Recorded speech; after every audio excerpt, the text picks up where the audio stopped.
Thank you, sir. I now request the Honorable Governor of Maharashtra, Shri Vidyasagar Rao Garu, to address the gathering.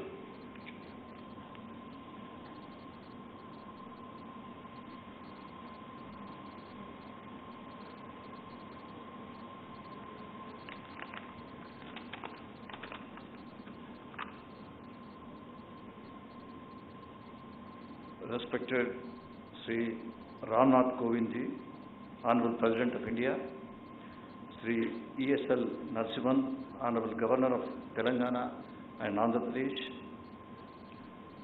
Sri Mahmood Ali, Honorable Minister for Home Affairs, Government of Telangana, B. Vinod Kumar, Honorable Member of Parliament, Sri Gangula Kamalakar Rao, is Member of State Legislature, Sri B. Srinivas Rao Garu, Chairman, Pratima Institute of Medical Sciences, Deans and Heads, Researchers, Doctors, Member of Faculty, ladies and gentlemen.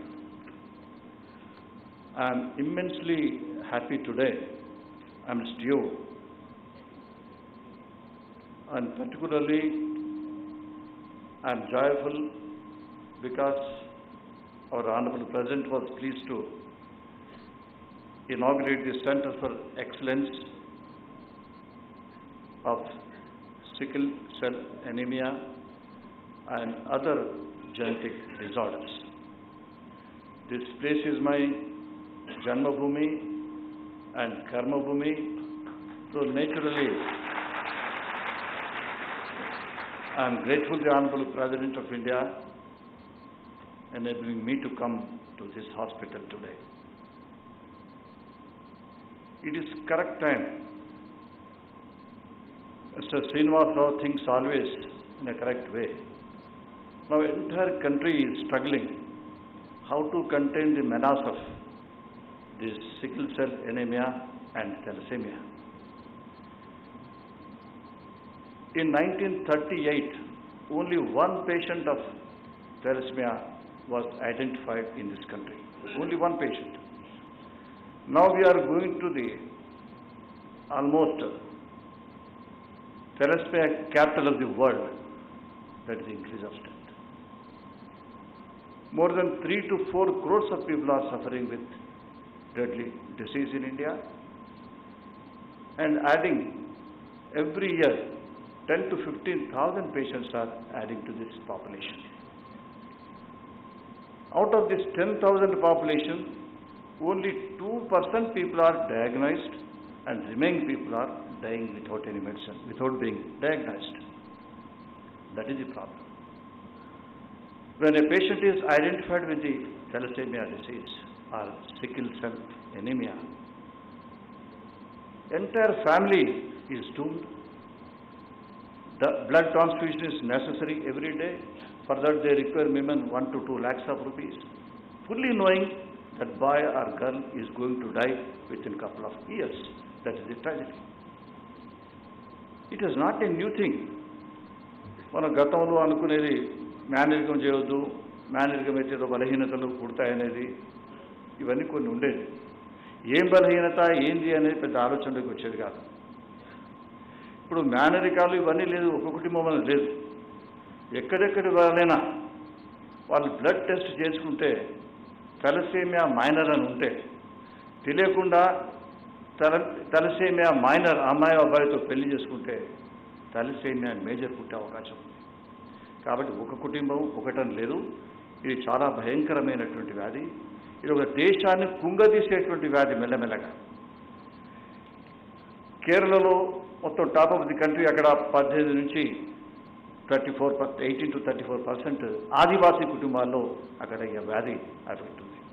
ఆదివాసీలు, ఎస్సీలు, ఎస్టీలు, బడుగు బలహీన వర్గాలు. ఈ జాతిలో స్వాతంత్ర సంగ్రామానికి ముందున్నటువంటి వాళ్ళు ఎంతోమంది ట్రైబల్ లీడర్స్ మనం చూస్తాం. కొమరం భీమ్ కానీ, బిర్సా ముండా కానీ, ఈ భారతదేశంలో ఈ గిరిజన ప్రాంతాల నుంచి వచ్చినటువంటి నాయకులు స్వాతంత్ర పోరాటంలో చనిపోయిన వాళ్ళని చూసినాం. ఎస్సీలో బాబాసాహెబ్ అంబేద్కర్ గారు మనకు రాజ్యాంగాన్ని ఇచ్చినారు. కానీ ఈ కులాలలోనే ఎక్కువగా ఉంది, ఈ కులాలు నిర్వీర్యమైపోతున్నాయనేటువంటి ఒక వాతావరణంలో వచ్చింది. దాని తర్వాత ఇప్పుడు మన భారతదేశంలో కూడా, ఎందుకంటే భారతదేశం ఒక రాజధాని కాబోతుంది కాబట్టి మొత్తం ప్రపంచానికై తలసేమియా ఈ డిసీజ్లో మనం జాగ్రత్తలు తీసుకోవాల్సినటువంటి అవసరం. ఈ తలసేమియా పేషెంట్కు పిల్లవాళ్ళు ముఖ్యంగా మహారాష్ట్రలో, ఇక్కడ ఉన్నటువంటి తెలంగాణ జిల్లాలతో పాటు ఆంధ్రలో విజయనగరం, విశాఖపట్నం, ఉభయ గోదావరి జిల్లాలు, మహారాష్ట్రలో మన పక్కనే ఉన్నటువంటి గడిచిరోలు కానీ మిగతా ప్రాంతాలు ఉన్నాయి. ఈ బ్లడ్ ట్రాన్స్ఫ్యూషన్కు ప్రతిరోజు మనం ఖర్చు పెట్టేది ఈ దాదాపు 2 lakhs యూనిట్స్ ఆఫ్ బ్లడ్ వాళ్ళకి ఇస్తున్నాం. ఆ బ్లడ్ మనకు 2 lakhs units of blood. Bone marrow transplantation ఉంది వరకు, అది కూడా చేస్తున్నాం. ఇవన్నీ అవుతున్నప్పుడు ఖర్చు ఎవరు పెట్టుకోవాలి? నేను ఈనాడు ప్రతిమా శ్రీనివాసరావు గారిని నేను కోరుతున్నాను. ప్రతిమా శ్రీనివాసరావు గారు ఏదైనా చేస్తే దానికి ఖచ్చితంగా he will go to the logical conclusion. ఇది ఫ్రీ ఆఫ్ కాస్ట్లో మనం బ్లడ్ ట్రాన్స్ఫ్యూషన్ చేయగలుగుతామా లేదా? దీనికి రాష్ట్ర కేంద్ర ప్రభుత్వాలు కూడా సిద్ధంగా ఉండాలి. మొన్ననే మన ముఖ్యమంత్రి గారు గెలిచిన తర్వాత తెల్లవారి ఆ ప్రెస్ కాన్ఫరెన్స్లో చాలా స్పష్టంగా వారు చెప్పినారు, ఆరోగ్య తెలంగాణ రావాల్సినటువంటి అవసరం ఉందనే విషయాన్ని వారు చెప్పినారు. అది చాలా సుస్పష్టంగా, సులలితంగా నాకు అనిపించింది. ఆరోగ్య తెలంగాణ కావాలనుకున్నప్పుడు ఆలోచించాల్సిన అవసరం. కేంద్ర ప్రభుత్వం కూడా ఈనాడు ఇదే సంవత్సరం, ఈ సంవత్సరంలోనే ఒక పాలసీ తీసుకుపోతున్నారు. ఇదివరకు తీసుకున్నారు వాళ్ళు, చాలా కన్ఫ్యూజన్గా ఉంది. It led to the multiplicity of proceedings, court proceedings, ఈ ప్రొసీడింగ్స్ అన్నీ వచ్చినాయి. మరి ప్రభుత్వం కట్టానా, ఏ ప్రభుత్వం కట్టాలి, కేంద్రమా, రాష్ట్రమా, లేక దళితులకు, తర్వాత బడుగు బలహీన వర్గాల పిల్లలకి కట్టానా, మిగతా వాళ్ళకు కూడా వస్తున్నాయి కదా రోగాలు, మరి వాళ్ళకి ఎట్లా అనే దానిలో వచ్చింది. ఇప్పుడు కేంద్ర ప్రభుత్వం కూడా ఒక కాంప్రహెన్సివ్ ప్లాన్ ఇవ్వడానికి సిద్ధపడుతున్నారు. కాబట్టి ఈనాడు మన అధ్యక్షులు వచ్చి ఈ యొక్క సెంటర్ను ఓపెన్ చేసిన తర్వాత ఖచ్చితంగా యావత్ భారతదేశంలో ఒక ఆలోచింపజేసే కార్యక్రమాన్ని వాళ్ళు శ్రీకారం చుట్టున్నారు. అంతేకాకుండా మన పిల్లలు ఎవరైతే చిన్న పిల్లలు ఉన్నారో వాళ్ళందరికీ తెలుసు, పిల్లల తల్లిదండ్రులకు కూడా తెలుసు ఎట్లా మేము చనిపోతున్నామనేటువంటి విషయం వాళ్ళకు తెలుసు. ఏ విధంగానైనా కొన్ని మాసాలు, కొన్ని సంవత్సరాలు మనం బతికించండి అని చాలా హృదయ విధాకరమైనటువంటి ఆ పరిస్థితులలో ఆ చిన్న పిల్లలు ఉన్నారు. వాళ్ళు ఏదైతే కన్నులు తెరిచి ఉండాలి కొన్ని రోజులు ఏదైతే అనుకుంటున్నారో వాళ్ళ యొక్క ఆశయాలను మనం సాకారం చేయడానికి కోసం మన విశ్వ ప్రయత్నం చేయాలని. ఇది ఇంతే కాకుండా ఈ ఇక్కడ ఉన్నటువంటి ఈ సెల్లో నేను మీ అందరికీ ఇక్కడ ఉన్నటువంటి విద్యార్థులకు without encouraging your subject I would like to say only 2 suggestions to you. Number 1 is blood donation you must give. ఇక్కడ ఉన్నటువంటి మన ఆదిలాబాద్ కానీ మన తెలంగాణలో ఉన్నటువంటి విద్యార్థులకు, ఇక్కడ ఉన్నటువంటి ఈ యొక్క మరి రోగులకు కావాల్సినటువంటి ఎట్లా రక్తం ఉంది కాబట్టి మీరు ఇనిషియేటివ్ తీసుకోవాలి. మీరు ఇనిషియేటివ్ ఎందుకు తీసుకోవాలంటే ఈ May 8 అంతర్జాతీయ ఈ తలసేమియా దినంగా దాన్ని వరల్డ్ హెల్త్ ఆర్గనైజేషన్ రికగ్నైజ్ చేసింది తలసేమియా డేగా. ఇంకా 4 మాసాలు ఉన్నాయి. 4 మాసాల్లో మీరు యుద్ధ ప్రాతిపదికన బ్లడ్ డొనేషన్ చేయడం, తర్వాత మీరందరూ కూడా స్క్రీనింగ్ చేయించుకోవడం.